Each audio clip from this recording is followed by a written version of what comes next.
Meus irmãos, vamos meditar na palavra de Deus. Eu convido vocês a abrirem suas Bíblias em Gálatas, capítulo 6. Carta de Paulo à igreja da Galácia, capítulo 6, os versos de 1 a 10.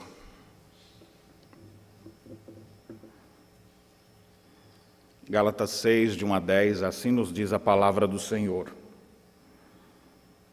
Irmãos, se alguém for surpreendido em alguma falta, vós que sois espirituais, corrigi-o com espírito de brandura, e guarda-te para que não sejam também tentados. Levai as cargas uns dos outros, e assim cumprireis a lei de Cristo. Porque se alguém julga ser alguma coisa não sendo nada, a si mesmo se engana. Mas prove cada um seu labor, e então terá motivo de gloriar-se unicamente em si e não em outro, porque cada um levará o seu próprio fardo. Mas aquele que está sendo instruído na palavra, faça participante de todas as coisas boas aquele que o instrui. Não vos enganeis, de Deus não se zomba, pois aquilo que o homem semear, isso também ceifará. Porque o que semeia para a sua própria carne, da carne colherá corrupção. Mas o que semeia para o Espírito, do Espírito colherá a vida eterna. E não nos cansemos de fazer o bem, porque a seu tempo ceifaremos, se não desfalecermos. Por isso, enquanto tivermos oportunidade, façamos o bem a todos, mas principalmente aos da família da fé. Amém. Você já deve ter visto várias propagandas de TV, vários cantores, inclusive, personalidades, fazendo suas lives para adquirir recursos, para ajudar entidades. E, de fato, existem muitas entidades que nós podemos agir de maneira bondosa. Tinha uma frase, um clichê que foi produzido há um tempo atrás, que pegou até hoje as pessoas ainda a dizer: devemos fazer o bem sem olhar a quem. E aí você tem uma série de instituições que estão passando por seus momentos difíceis e que as pessoas podem ajudar, como Teleton, Criança Esperança, a própria rede de restaurantes separam dias para ajudar suas instituições, Mac Dia Feliz e coisas dessa natureza. E, de fato, é bom que as pessoas aprendam a fazer o bem. Mas será que não devemos olhar a quem? Será que é assim mesmo? A atitude generosa, o coração disposto a ajudar, sem sombra de dúvidas, é uma das marcas de uma fé autêntica. Porque a fé verdadeira, ela se demonstra através de boas obras. Mas quem deve ser o alvo das nossas ações bondosas? Então nós estamos aqui diante de um texto que nos diz em quais direções nós podemos apontar, em quais direções nós podemos ser úteis no reino de Deus e para quem que nós deveríamos demonstrar a nossa generosidade. O texto, o último versículo, começando do fim para o início, ele já diz assim: enquanto tivermos oportunidade. E a ideia aqui, a palavra oportunidade, da ideia de tempo, enquanto tivermos tempo, façamos o bem a todos. Ou seja, não vamos limitar nossos atos de bondade. Tem alguém que precisa ser alvo disso? Podemos ser úteis de alguma maneira a todos. Só que a gente sabe que você não vai ajudar todo mundo. Você não vai ajudar nem toda a sua família, às vezes. Não vai nem ajudar todo o seu bairro. Então, todos que você puder. Contudo, ele diz, mas principalmente. Ou seja, quando você não tem um discernimento de para que lado você vai agir com bondade, quero fazer o bem sem olhar a quem? Para qualquer um, de qualquer maneira, sem refletir, a Bíblia não apresenta dessa maneira. Ela diz, se você tem tempo aqui é vida, se você ainda tem oportunidade de servir nesse mundo, enquanto você ainda está aqui, faça o bem a todos, mas, agora afunila, principalmente aos domésticos da fé, a sua família da fé. E nesse sentido, eu gostaria de falar sobre esse tempo de fazer o bem e em quais direções a gente deveria demonstrar nossos atos de bondade. Porque o texto faz referência a você agir com bondade, principalmente afunilando aos domésticos da fé. Não é nem a sua própria família, porque isso naturalmente todos aqui já fazem. Não é simplesmente eu faço atos de bondade para mim mesmo. Isso já todo mundo já faz, não precisa ter uma ordem específica para fazer isso. Mas ele diz que você deve afunilar aos irmãos da fé. E por que essa instrução é importante? Eu conheço, já presenciei muitas vezes pessoas conversando comigo ou com outras pessoas dizendo das suas frustrações por muitas vezes terem ajudado uma instituição, ajudado alguém, e na verdade foram enganados. Então não são poucas as pessoas que se aproveitam da generosidade de uns para acabar roubando essa maior generosidade, que não é a quantia que eles colocam, mas a generosidade do coração. E aí muitas pessoas, por causa dessas frustrações, elas simplesmente dizem, eu não vou fazer mais nada para ninguém. Ninguém faz nada por mim. Aí o coração começa enrijecer, amargurar, e uma coisa tão válida quanto essa, uma coisa tão saudável quanto um coração que reflete o caráter de Deus, um coração bondoso, que demonstra isso através de boas obras, de boas ações, mas às vezes fica endurecido por causa exatamente desses essas pessoas mal intencionadas. Então, é tempo de fazermos o bem. Enquanto tivermos oportunidade, façamos o bem. E essa é uma boa oportunidade. Não porque estamos vivendo a pandemia. Se não tivesse pandemia, eu ia dizer a mesma coisa. Hoje é tempo da gente fazer o bem. Depois da pandemia, é tempo de fazer o bem. Se a gente tivesse nascido depois da Segunda Guerra Mundial, ia dizer, gente, essa época é propícia para a gente fazer o bem. Se você encontrasse alguém que acabou de sair do hospital, olha, hoje é um dia propício. Ou seja, enquanto a gente está aqui nesse mundo caído, sempre vai ter oportunidade para a gente fazer o bem. Mas nós não vamos fazer com todo mundo indistintamente. Geralmente, quando fala assim, fazer o bem, você pensa logo uma pessoa que você não conhece, alguém que está passando por alguma necessidade, você pega uma cesta básica, entrega lá e nem sabe quem é e larga ali e fez. Eu não estou condenando esse tipo de atitude, mas eu quero dizer que a gente pode fazer mais ainda do que isso, e muito melhor do que isso, porque não é simplesmente a gente fazer o bem, pensa em dar 1 quilo de arroz, de feijão para alguém que está sem alimentação. Existem outras demonstrações de boas obras que nós podemos fazer, e isso traz realização para o coração do cristão, isso faz com que a igreja seja fortalecida. Automaticamente uma igreja forte numa cidade vai ser luz nesta cidade, luz para o mundo, luz para as nações. Então, eu queria que você pudesse olhar comigo, o contexto todo do capítulo 6 nos fala sobre isso. Para quem que nós devemos demonstrar bondade? Eu queria mostrar para vocês nesse texto pelo menos 3 direções que o texto nos apresenta. Inicialmente, no verso 1, nós temos o primeiro grupo a quem devemos demonstrar bondade. E você não vai levar alguma roupa de inverno para ele. Por que eu estou dizendo dessas coisas assim? Eu não estou condenando isso, por favor, me entendam. É porque a gente resume a isso os nossos atos de bondade. Chegar no verão e tentar ajudar com alguma coisa que você não usa mais, talvez separar uns quilos de alimentos para pessoas necessitadas, aquele casaco que já não cabe mais em você, tem 3 anos que você está tentando ver se emagrece para ver se usa, aí você desiste e fala, vou doar para a campanha de inverno para quem não tem. Ótimo, quem faz isso? Mas isso aí todo mundo já faz, gente que é crente, gente que não é crente, todo mundo já faz isso. Eu estou querendo mostrar para vocês algo muito maior que a palavra de Deus nos mostra e que também são atos de bondade que a gente precisa fazer. Primeiro grupo de pessoas que a gente deveria fazer o bem, dos domésticos da fé. Porque o texto deixa claro, a todos, mas principalmente aos domésticos da fé. Olha o que ele diz no verso 1. Irmãos, se alguém for surpreendido em alguma falta, vós que sois espirituais, corrigiu com espírito de brandura, e guarda-te para que não sejas também tentado.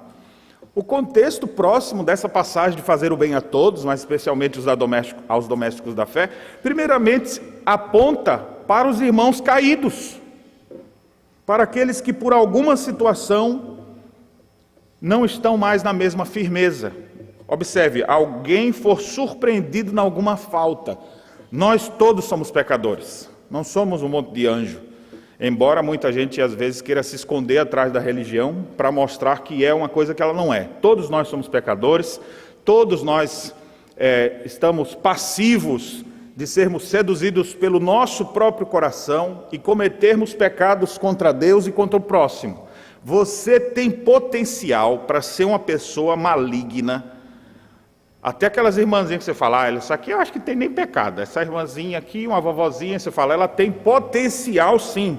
Aquele tiozinho que você fala assim, não, esse aqui é um amor de bondade. Ele tem potencial para ser tão maligno quanto o pior serial killer que você já ouviu falar. Todos nós, vocês aqui, e eu também, todos nós temos potencial, por causa da nossa natureza caída, de cometermos torpezas terríveis. Por isso a Bíblia diz, quem pensa que está em pé, cuide para que não caia. É muito mais fácil você viver uma vida de hipocrisia, de religiosidade, de legalismo. Olha que absurdo que aquela pessoa fez. Aí você condena um pecado pequeno ali, alguma coisinha mais leve, e você vive uma série de outros pecados guardados dentro do seu coração. O texto diz, faça o bem aos seus irmãos caídos. Você já parou para pensar nisso? Quando fala em pensar em fazer o bem para alguém? Em algum momento você estava pensando, vamos fazer o bem, pessoal, vamos nos reunir. Você já pensa logo numa camisa, voluntários, não sei o quê, vamos levar sopa para os que estão com fome, vamos levar roupa para aqueles ali, mas dificilmente a gente fala, vamos levantar os caídos, vamos atrás dos irmãos que estão fracos.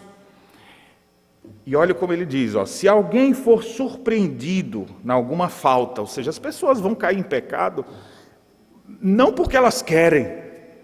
Como eu disse, a nossa natureza, essa expressão do calvinismo é muito boa, totalmente depravada, essa é a nossa condição humana, ela pode fazer com que a gente caia. E agora, o que faz? Geralmente, o que a gente faz? Joga pedra, condena, porque esse é o padrão do mundo. Não acredito. Que absurdo! Como se estivesse desconsiderando o que é um ser humano. E ele diz assim, vós que sois espirituais, e aqui eu fico pensando, qual é o propósito da sua superioridade cristã em relação a alguma outra pessoa, se não ajudar os outros? O texto aqui usa essa expressão espirituais, não como aos coríntios, que Paulo usa com um tom mais de ironia até, porque havia um grupo que se achava espiritual lá e era totalmente carnal. Mas aqui, Paulo está escrevendo nessa outra igreja da Galácia, aqueles que são mais maduros, vocês que são mais maduros, façam algumas coisas em relação a esses irmãos. Ou seja, se você está em pé, se você não caiu na mesma falta daquele, o que você faz em relação ao caído lá? Se eu não lesse o texto, vocês todos já sabem o que a gente faz, né? Pastor fulano lá, caiu em pecado. O que a gente faz agora?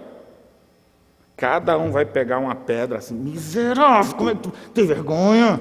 Bonito, né, crente? E da minha igreja ainda por cima. Ou então dizer, graças a Deus não é da minha igreja não faz isso. E aí a gente vai vivendo esse legalismo dessa maneira. Meus irmãos, todos são passivos de alguma situação assim. E se existem pessoas maduras, elas não vão olhar para jogar pedra em cima deles.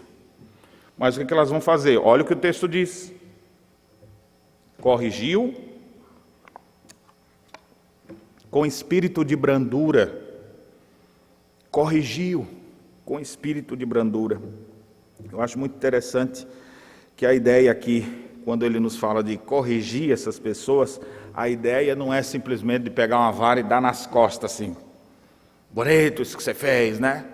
E botar nas redes sociais ainda por cima.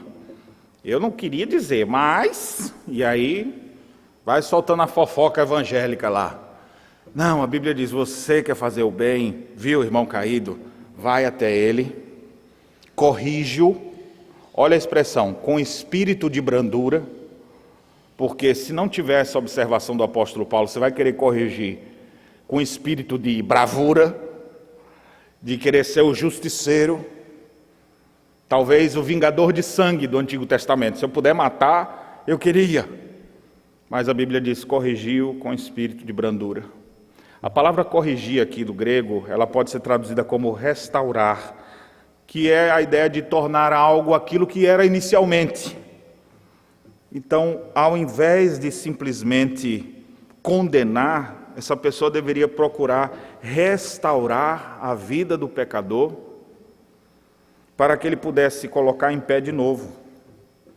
E olha a observação, a pessoa que está em pé, que só está em pé pela graça de Deus, qualquer um de vocês que está em pé aqui hoje, só está em pé pela pura graça de Deus. E aí o que acontece quando você vê um que caiu? Com espírito de brandura você vai lá para tentar levantar o caído, corrigi-lo, instruí-lo, restaurá-lo, ajudar para que ele possa voltar a ser o que era, porque esse é o milagre da fé. Cristo é poderoso para nos restaurar, para nos perdoar e para dizer as coisas velhas já passaram, agora tudo se fez novo, e caminhar em novidade de vida, aguardando o dia que nós não mais teremos que lutar contra o pecado, não mais vamos ter que ficar com essa sobe e levanta, essa espiritualidade de gangorra. Hoje eu estou bem, estou na força do Senhor. No outro dia você já caiu e já está assim, Senhor, por que me abandonaste? Senhor, dá-te pressa em acudir-me, já não aguento mais. E no outro dia, ó Deus, eu posso enfrentar um exército contigo. A nossa vida vai sendo assim, nessa terra, porque há uma constante luta da nova natureza em Cristo com a antiga natureza, com a velha natureza. O pecado ainda habita em nós, mas nós já temos o novo homem formado em nós, mas só estaremos completamente livres na glória dos céus. É a tensão entre o já e ainda não. Eu já estou salvo, mas ainda não chegou lá. Eu já tenho minha nova natureza, mas ainda tenho a natureza pecaminosa. Mas vai chegar um dia que eu não vou mais ter, eu vou ser despido desse corpo corruptível e serei revestido da incorruptibilidade. Por isso mesmo que nós devemos esperar por novos céus e nova terra. E você que hoje está em pé, você vai lá corrigir o irmão, não com a varinha na mão, dando nele, mas procurando restaurar ele. Às vezes, eu tenho que fazer uma ressalva, tenho que dar umas broncas também. Mas até a própria bronca é como a bronca de um pai, de uma mãe que ama seus filhos. Ele dá a bronca, mas ele está ali para continuar. É ele que enfrenta todas as coisas. Então você corrige, exorta, restaura, tentando trazer a pessoa de volta. E agora olha o final do versículo. E guarda-te, para que não sejas também tentado. Agora foi ele. Será que amanhã não vai ser você? Hoje você está apontando o erro dele. Amanhã não poderá ser o seu? Então a Bíblia diz que nós devemos fazer o bem a essas pessoas caídas. Antes de eu prosseguir, eu queria que você refletisse sobre isso. Quem são as pessoas que você hoje encontra, que você conhece, que estão caídas, em alguma falta? O que você conhece nesse sentido? Enquanto eu falo aqui, você lembra de alguém? Vem à sua mente, irmãos seus. Eu queria que você fizesse um esforço, quem sabe você lembrar. Pessoas que estavam no nosso meio, mas por alguma razão já não estão mais. O que eu posso fazer para que aquele irmão que caiu em alguma falta, ele possa ser restaurado, ele possa ser restabelecido? Essa é a primeira reflexão que eu queria que você fizesse. E ainda dentro desse primeiro ponto, a segunda reflexão era: será que eu não sou o próximo? Porque toda vez que acontece alguma coisa com um dos nossos irmãos, a gente deveria começar a pensar assim: será que eu não sou o próximo? Por que eu vou me achar melhor do que os outros? Esse auto-engano pode ser a sentença para que de fato você seja o próximo da lista a cair em alguma falta. E o texto não fala que tipo de falta seria. Isso é bom porque nos dá margem para tratarmos de qualquer tipo de pecado que a pessoa cometeu. Geralmente, quando a gente fala de cair em alguma falta, a gente pensa logo numa situação de adultério. Caiu em pecado. Mas tem tantas outras coisas, às vezes intrigas, furtos, escândalos, fofocas que destroem a vida de outras pessoas, imoralidades tantas. A lista de pecados, ela é infindável, porque o pecado vai se misturando, era meio isso com isso. Seja que falta for, algum irmão caiu nela, nosso dever, você que está em pé pela graça de Deus, deve olhar para aquele irmão e restaurá-lo com espírito brando. Se nós agíssemos assim, nós estaríamos fazendo muito bem a todos, especialmente aos domésticos da fé. Por que a todos? Porque aquela pessoa que está caída, ela está vivendo suas crises, ela está vivendo seus momentos difíceis, e afeta várias pessoas com quem ela convive. Se você for um instrumento de Deus para restaurar essa alma, ela vai poder retornar ao seu convívio com todas as pessoas, fazer bem a muitas outras pessoas, a igreja vai ser mais saudável, a sociedade será mais saudável, porque você pensou em fazer o bem aos seus irmãos caídos. Observe como eu coloquei o termo, irmãos caídos. Nós precisamos disso. Por isso o escritor aos Hebreus diz que devemos nos exortar mutuamente no dia que se chama hoje, para que nenhum de vós seja endurecido pelo engano do pecado. O ato de congregar, falei sobre isso semana passada, ele traz como grande benefício isso também, porque você vai congregando, vai sentindo falta de um irmãozinho que não está mais, adaptando isso aí, aplicando isso aos nossos dias. Você vê que a pessoa não responde suas mensagens no WhatsApp, a pessoa não aparece mais, ou de repente começa a falar de uma forma diferente, eu vou procurar esse irmãozinho. Geralmente, em época tecnológica, ao invés da gente ir lá, a gente vai guardando provas. Pastor, olha só o que fulano fez. Aí a minha pergunta é, o que você fez a respeito, antes de trazer para o conselho? Porque existem faltas públicas que vão precisar ter respostas públicas. O texto não necessariamente está falando sobre isso aqui, sobre as ações, por exemplo, da igreja em relação ao caído. Aqui ele está falando aos irmãos, de uma forma geral. É aquela primeira triagem, é uma resolução por meio suasórios, tentando resolver antes que a bomba exploda. Se você pode impedir um incêndio dele se proliferar, ali no início, por que você vai deixar pegar fogo todo para agora chamar os bombeiros? Então é nesse sentido que o texto aponta. Na nossa caminhada da fé, a gente percebendo como é que estão os nossos irmãos e fazer o bem para eles. Exortando, irmão, cuidado com essas companhias. O que você está fazendo da sua vida com isso? Chamando a atenção de um aqui e ali, procurando restaurá-lo. Aqueles que são maduros na fé precisam fazer isso. A minha tristeza de constatar em nossos dias é que poucas as pessoas têm revelado essa espiritualidade que Paulo aqui diz. Vós que sois espirituais. Na igreja da Galácia, mesmo com todos os problemas que eles tinham, eles estavam até regredindo, alguns estavam voltando ao judaísmo, mas Paulo chama eles ainda. Tem gente espiritual aí, tem gente madura no meio de vocês. Façam isso. Onde estão as pessoas maduras da nossa época? Que vão olhar para os problemas ao seu redor, para os irmãos caídos ao seu redor, e vão se prontificar para erguê-los. Reflita sobre isso.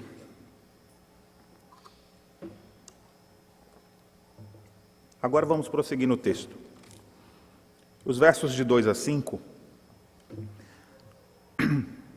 nos fala de um segundo grupo que deve ser alvo de nossas boas ações. Olha o que o texto diz: levai as cargas uns dos outros, e assim cumprireis a lei de Cristo. Porque se alguém julga ser alguma coisa, não sendo nada, a si mesmo se engana. Mas prove cada um o seu labor, então terá motivo de gloriar-se unicamente em si, e não em outro, porque cada um levará o seu próprio fardo. Então aqui nesse texto, o segundo grupo que nós podemos verificar é o grupo dos irmãos cansados. Levai as cargas uns dos outros. Você sabe quando essa é uma situação que não se aplica a vocês, mas imagine que nós somos um monte de jumento. Pelo menos no momento da vida, você admita ser um. Eu sei que muitos homens aqui já se admitem ser assim, né? Eu mesmo me vejo, às vezes, como cabeça dura, como um jumento que empaca. Então pense agora que você com seus irmãos são alguns jumentos. Aí vocês vão levar uma carga para um determinado lugar. Aí cada um recebeu sua carga. Uns uma carga de açúcar, outros uma carga de algodão, e cada um com aqueles pacotes enormes. Imagine o peso que vai ficar. Os que estão levando algodão, imagine o mesmo pacote, né? Aquele fardo de 20 quilos, mas só cheio de algodão. Não deve pesar nem 5 quilos, eu acho. Nem 3, talvez. Já o outro com 20 quilos de açúcar, um fardo de um lado, um fardo do outro. E você é o jumento ali que vai carregar. Imagine que você está nesse grupo de carregadores e vai atravessar um rio em determinado momento. Aí o que acontece? Enquanto uns estão lá, ai meu Deus, está difícil aqui a vida, e o outro, que bobagem, rapaz. Não tem nada de peso aqui, olha como eu vou aqui. E um vai criticando o outro lá, porque está levinho carregando algodão. E o outro lá carregando 40 quilos de açúcar no lombo. Aí eles passam dentro do rio para sair pelo outro lado de lá. Por que eles passaram no rio? Não precisa você perguntar, eles são jumentos, né? Então eles não estão pensando, eles só estão fazendo o serviço.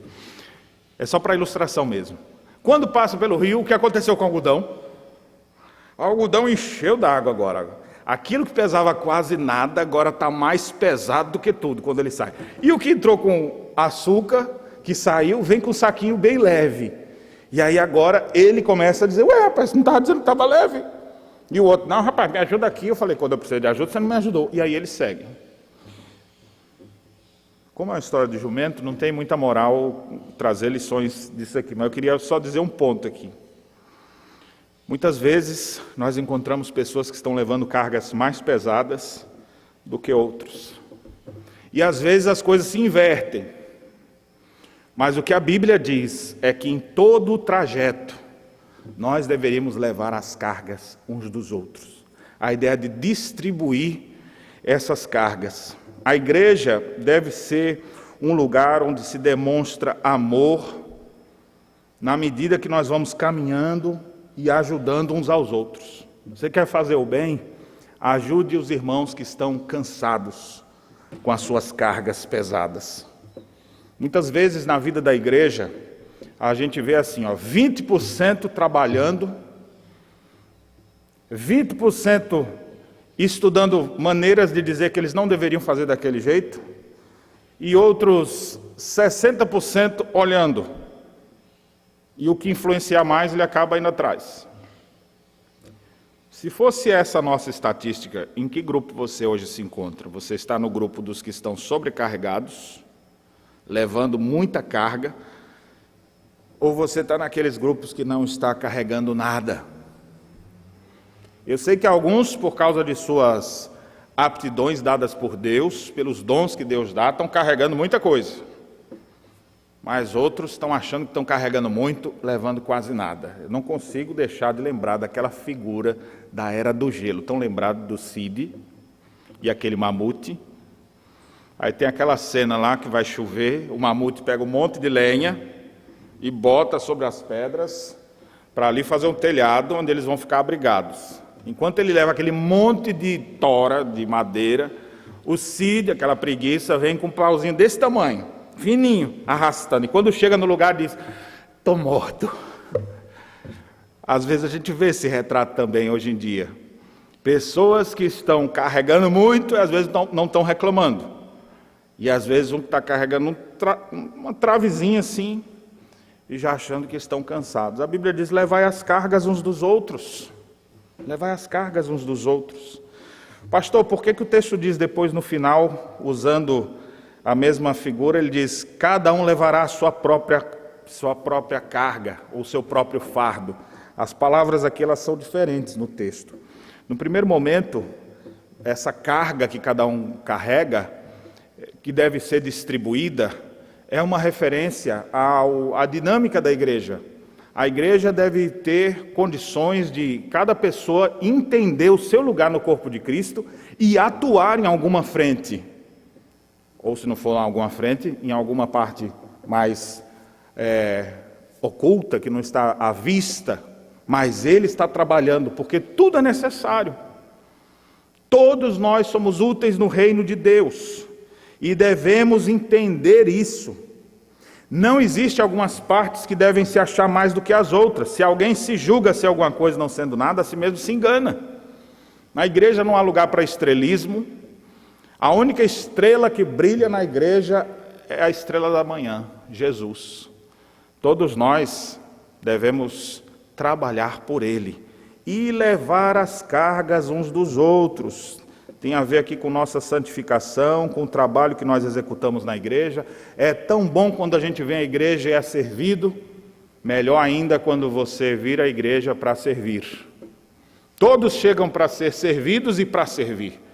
Essa é a dinâmica, nenhum está aqui só para dar. Você dá e você recebe. O próprio apóstolo Paulo escreve aos Filipenses dizendo: eu estou indo ter com vocês para compartilhar algum dom, para ser abençoado por vocês e eu também ser útil na vida de vocês.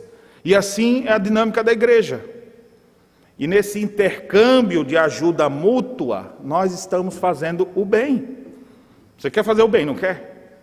Então faça o bem aos irmãos cansados, aqueles que estão cansados, talvez porque estão lutando contra o pecado para se manter na igreja, às vezes porque estão trabalhando demais em alguma coisa e poucas pessoas estão aparecendo para lhe ajudar, estão cansados por causa dos sofrimentos psíquicos ou materiais que eles estão lidando, e está na hora da gente ajudar a carregar. A palavra aqui para carregar, ela pode dar a ideia assim de carregar, de alguém que pega, que bota sobre os ombros, que tira do outro e carrega.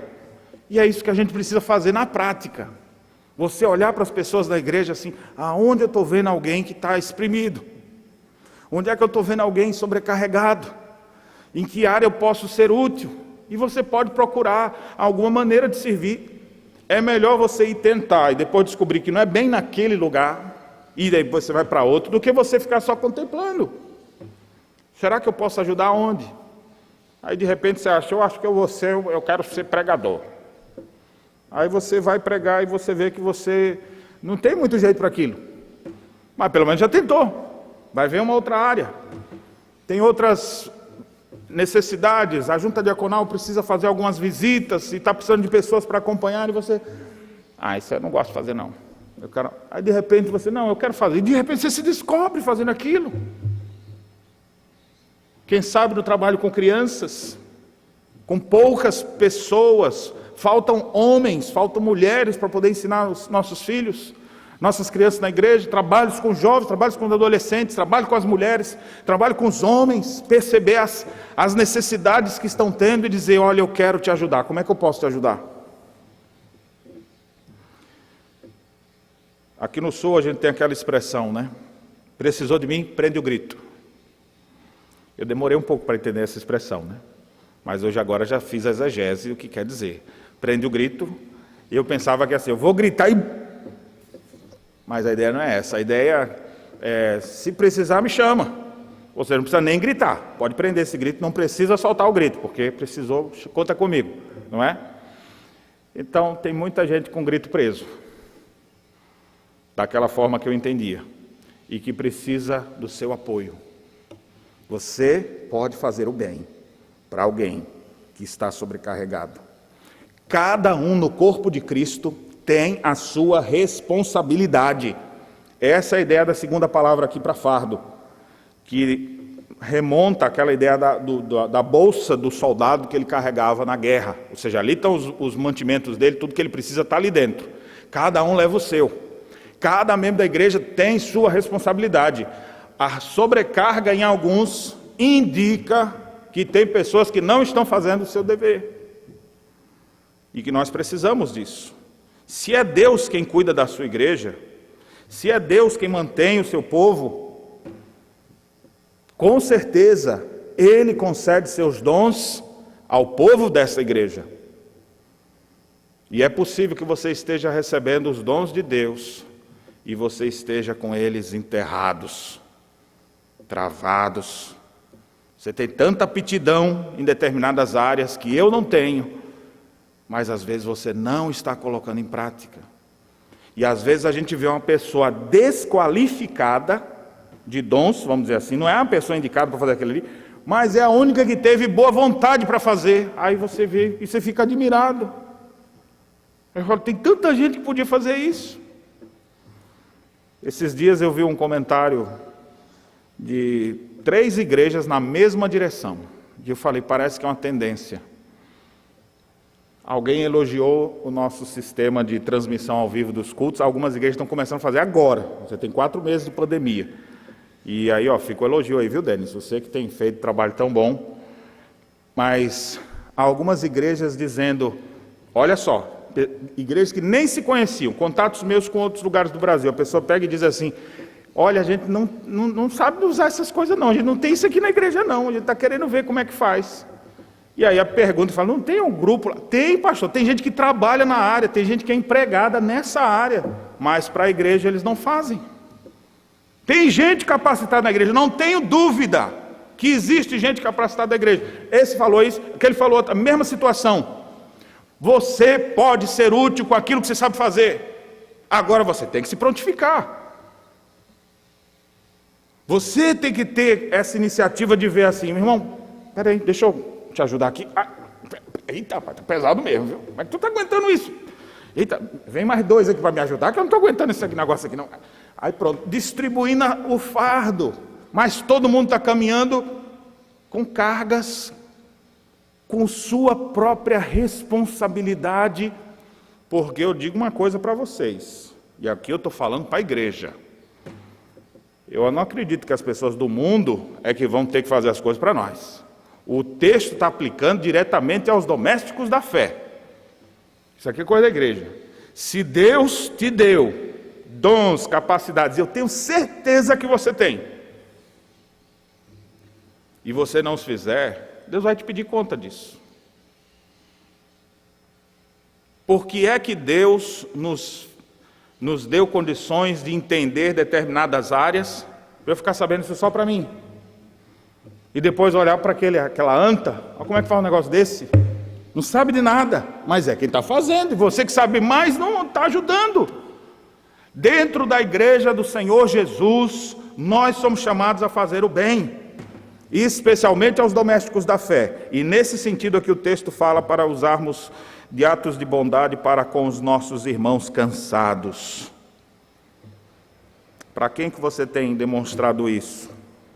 Ou quais são as áreas que você acha que você pode ser útil? Que tal você se prontificar? Não enterre os seus dons e talentos. Seja útil no reino de Deus. Isso vai te dar vigor. Isso vai te dar mais prazer. Faça de acordo com o que Deus te deu. Cada um levará o seu próprio fardo. Cada um tem a sua própria tarefa dada por Deus. E na igreja ninguém vai ficar se gloriando disso ou daquilo. Todos vão poder chegar lá. Quem fez isso? Fomos nós. Não foi eu fiz, mas foi nós. A igreja do Senhor. Eu, infelizmente, compartilho da mesma ideia dessas pessoas que eu vejo conversando comigo em outras áreas. Eu olho para a membresia da igreja e eu vejo que tem poucas pessoas engajadas. Alguns receberam dons e ofícios e não estão os utilizando como deveriam. Hão de prestar contas diante de Deus. Não fique esperando o dia do juízo. Arrependa-se e se enquadre no que Deus quer para a sua vida. Hoje é tempo de fazer o bem. Faça o bem aos irmãos que estão cansados. Leve as suas cargas. Ajude-os distribuindo cada uma dessas coisas. Meus irmãos, nós já vimos 2 grupos que o texto faz referência aqui que nós devemos fazer o bem. Primeiro, o grupo dos irmãos caídos. O que a gente faz com os irmãos caídos? Corrige, levanta, para que eles possam ser restaurados. E vigia, para que você não seja o próximo. Segundo grupo que a gente vai procurar ajudar, são aqueles que estão sobrecarregados, cansados de suas lidas, cansados de lutar contra o pecado, cansados de trabalhar na igreja, cansados por causa de tantos sofrimentos que eles acabam enfrentando. Ajude essas pessoas. Olhe para essas pessoas. E o terceiro grupo que nós devemos agora, a partir do verso 6, é o grupo dos nossos instrutores. Olha o que diz: mas aquele que está sendo instruído na palavra, faça participante de todas as coisas boas aquele que o instrui. A palavra grega aqui é a que dá origem a uma das classes da nossa igreja, classe de escola dominical, classe de catecúmenos, nossa base da fé. Aqueles que estão chegando à igreja. A gente tem uma classe especial, inclusive eu digo para você que nos acompanha pela internet, que tem acompanhado os nossos cultos e que a gente espera muito que você venha fazer parte dessa igreja aqui também. Algumas pessoas já mandaram mensagem dizendo: olha, eu estou mais da igreja de Canoas do que de outros lugares. Então, quando tudo isso se passar, e as portas do templo estiverem abertas, a gente quer ver vocês aqui. Vai ter uma classe especial de catecúmenos.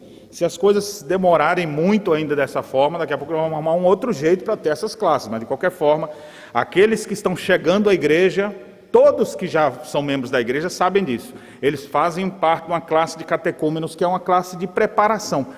E tem gente que fala: como é que é o nome da classe? Alguns chegam e falam assim: é classe das catacumbas? Classe do que é isso aí? É a transliteração dessa palavra grega aqui, quando diz aquele que está sendo instruído. Embora sejam dois verbos aqui na língua portuguesa, sendo instruído, para dar a ideia de particípio, mas é uma palavra só. Aquele que é catecúmenos, aquele que está sendo instruído. A palavra catecúmeno, aqui, ela dá a ideia de alguém que é instruído, que está recebendo informação. Ele é o recipiendário, é como se ele fosse uma tigelona, assim, uma bacia grande, que alguém vai botar coisas dentro. Então a pessoa chega na igreja assim, ó, com o cesto vazio, dizendo: o que eu tenho que pensar? Quem é Jesus? O que é a igreja? Como é que a gente se relaciona? Como é que eu trato meu esposo? Como é que eu devo trabalhar? Ou seja, ela chega e vai recebendo as instruções. Aí, domingo após domingo, o instrutor coloca alguma informação ali. E o cesto vai enchendo, até essa pessoa estar com conhecimento de quem é Deus para melhor servi-lo. Calvino dizia que o conhecimento de Deus nunca é colocado em fria especulação. Ele traz consigo o culto. A gente conhece a Deus para melhor servi-lo, para adorá-lo, quer seja solenemente, quer seja com os nossos atos de bondade. Mas nós só conseguimos fazer alguma coisa depois que somos instruídos. Ninguém aprende a dirigir assim, pega o carro e na hora já sai dirigindo. Ele tem que ter alguma noção ali. Não, ele pode até aprender, mas vai se bater muito. Assim também nós temos grande proveito quando a gente chega na igreja e alguém nos instrui. Quando eu cheguei na igreja, eu não sabia discernir a mão direita da esquerda. E eu perguntava assim para a minha namorada, hoje minha esposa: que hora é a missa da tua igreja? Eu não sabia diferenciar o que era uma programação católica de uma programação evangélica. Que hora que vai? E eu ficava perguntando, e eu via que eles riam e depois respondiam com toda boa vontade. Eu fico pensando assim, hoje em dia eu vejo pessoas dessa mesma forma, chegando na igreja, às vezes sem noção, citando frases de pessoas como se fosse versículo da Bíblia, com ideias distorcidas sobre o reino de Deus, sobre quem é Deus. Pois bem, essas pessoas chegam assim e com poucos dias, com poucos meses, elas já dissipam essas ideias erradas, porque elas são convencidas pela Escritura do que é certo para elas. Então essas pessoas são os catecúmenos, os que recebem a instrução, os que são alvo dessa instrução. O que a Bíblia diz? Você que é catecúmeno, não é simplesmente o que faz parte daquela sala, mas você que está sendo instruído. Quem que é instruído na igreja? Poderia perguntar, quem não é instruído na igreja? Todos nós somos instruídos na igreja. A criança é instruída na igreja. Tem instrução específica para ela. Graças a Deus nós temos pessoas que procuram dedicar-se a isso, para instruir as nossas crianças. Quem é que instrui os nossos adolescentes? Tem gente que se especializa de ficar tentando descobrir o que está acontecendo para aplicar a verdade bíblica na vida do adolescente. Quem é que instrui os jovens? Quem é que instrui as mulheres da igreja? Quem é que instrui os homens da igreja? Quem que instrui a música da igreja?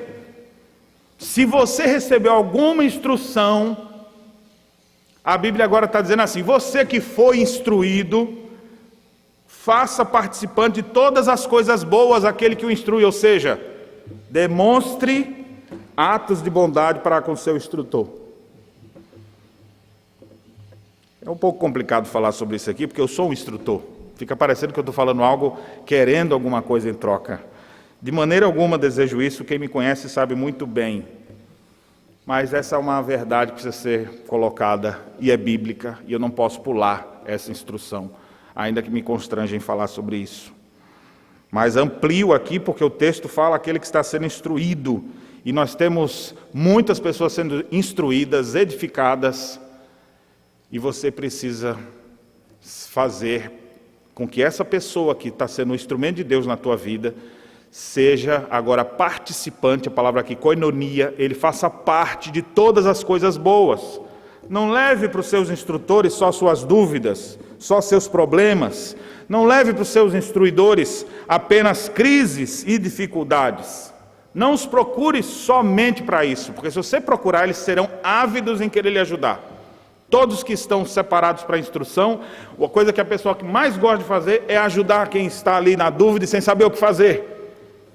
Eu não estou nessa profissão, não é uma profissão, mas é um chamado de Deus. Eu não vivo como instrutor por um emprego simplesmente, mas é porque Deus me deu o dom disso, e eu me sinto útil no reino de Deus, quando eu instruo, quando eu prego como agora, quando eu sento com alguém para fazer um aconselhamento, quando chega alguém com dúvidas, como um dia eu cheguei e tiro essas dúvidas, e consigo, aquele momento mágico que você vê a pessoa falando assim: meu Deus, eu não entendia isso. É como se as escamas caíssem dos olhos, a pessoa começa a enxergar plenamente, não vive mais na cegueira, na escravidão do pecado. Ver isso acontecer é em si o prêmio, porque o grande prêmio dos instruidores é exatamente a aprovação de Deus. A Bíblia diz que importa que os dispenseiros sejam encontrados fiéis. Eles ensinarem a verdade, não suas ideias. Eles fazerem as pessoas conhecerem as Escrituras, para que a Escritura possa ajudá-las em todos os momentos. Ele já tem a grande recompensa. Mas aqui na terra a gente tem também de ver pessoas sendo transformadas, de ver pessoas sendo modificadas, de ver pessoas saindo da sua crise existencial, ver pessoas que não encontravam solução e agora encontrando, vendo pessoas que estavam em guerra, vivendo em paz. Mas não é sobre isso que o texto fala. O texto agora fala do que você, que é instruído, deve fazer com seu instrutor. E o texto diz: faça ele ser participante de todas as coisas boas. Uma igreja saudável, ela reconhece, se submete e valoriza a sua liderança, aqueles que estão sendo seus instrutores. Eu louvo a Deus porque aqui na igreja nós temos uma equipe grande de pessoas que são capacitadas para instruir. Graças a Deus pela vida de todos vocês que de alguma maneira têm sido usados por Deus para instruir. Essas pessoas devem ser participantes de todas as coisas boas. O que mais me chama a atenção, irmãos, ao tratarmos desse assunto, sobre fazer o bem, é que se a gente não olhasse para esse texto da Bíblia, e eu chegasse aqui dizendo: irmãos, hoje é dia de fazermos o bem, vamos fazer o bem para as pessoas ao nosso redor. Na hora você ia pensar: pastor, o senhor quer ir, vamos doar sangue? Vamos levar a cesta básica? Vamos fazer sopa e levar para os mendigos que estão por aí? Vamos fazer a campanha do agasalho? E eu não sou contra, mais uma vez eu digo, essas iniciativas são ótimas. Quem faz, continue. Mas a igreja é chamada a fazer outras coisas, eu diria que vão ter um impacto muito maior do que esses. A Bíblia manda a gente olhar para as pessoas que a gente geralmente não olha. O irmão caído, caiu, já era. Corta da igreja. Pastor, pode... Quer que eu desça a guilhotina? Eu sou o primeiro a puxar a cordinha lá para... Acabou, pronto. Sai logo, vai embora. Então não vai ficar ninguém no final lá. Porque todos nós somos passíveis disso. A Bíblia diz: olhe para os irmãos caídos. Quer fazer o bem? Olhe para quem está ao seu redor caído. Olhe para aquelas pessoas que estavam aqui, mas não estão mais. Lembre daquele jovem que veio algumas vezes, mas não tem vindo mais, que pode estar envolvido em muitos pecados, e por isso não tem mais condição de vir para cá, que a sua consciência não lhe permite. Quem sabe você lembra, cadê aquele adolescente que vinha para cá e não vem mais? Graças a Deus que não vem mais, era muito chato. Será que aconteceu com aquela pessoa? E aquele casal que estava vindo, que comungava conosco, que participava e de repente passou por algumas coisas. O que a gente tem que fazer? A Bíblia diz, faça o bem, vá lá levantar ele. Ajude essa pessoa, restaure essa vida. Eu tenho que lembrar para vocês daquilo que Tiago, um dos primeiros escritos do Novo Testamento, ele fala acerca dessa pessoa que vai atrás dos que estão caídos para fazer alguma coisa. Deixa eu ler aqui para vocês, Tiago capítulo 5. Finalzinho de Tiago, ele diz assim: meus irmãos, se algum entre vós se desviar da verdade e alguém o converter, sabei que aquele que converte o pecador do seu caminho errado salvará da morte a alma dele e cobrirá a multidão de pecados. Quer fazer o bem para alguém? Levante os caídos. Quer fazer bem a alguém? Leve a carga daqueles que estão cansados de carregar sozinho. Assuma a sua responsabilidade. Entenda o seu lugar no corpo de Cristo. Olhe para essas pessoas. Ao invés de olhar só para pessoas que você não tem nem ideia de quem são, olhe para quem está carregando fardos pesados na sua igreja. Seus irmãos na fé. Pastor, não estou vendo ninguém carregando muito fardo assim não. Então é bom olhar mais então. Porque com certeza tem gente sim sobrecarregada. E você pode ser o instrumento de Deus, você pode ser útil. E olhe também para os seus instruidores, os seus instrutores.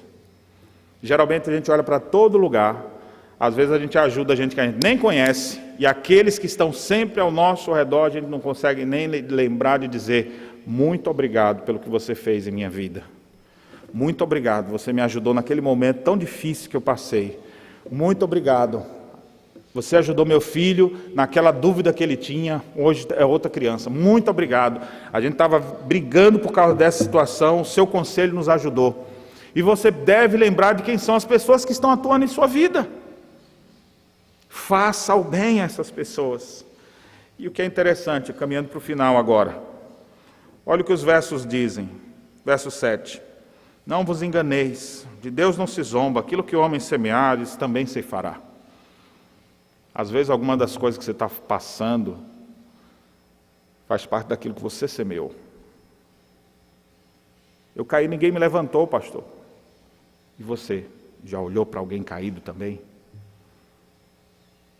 Quando eu estava fazendo isso aqui, ninguém me ajudava. E você tem ajudado? Aquilo que nós semeamos, nós vamos colher. Que o homem semear, certamente ceifará. É uma lei natural. Mas o texto diz agora, do ponto de vista espiritual, porque o que semeia para a sua própria carne, da carne colherá corrupção.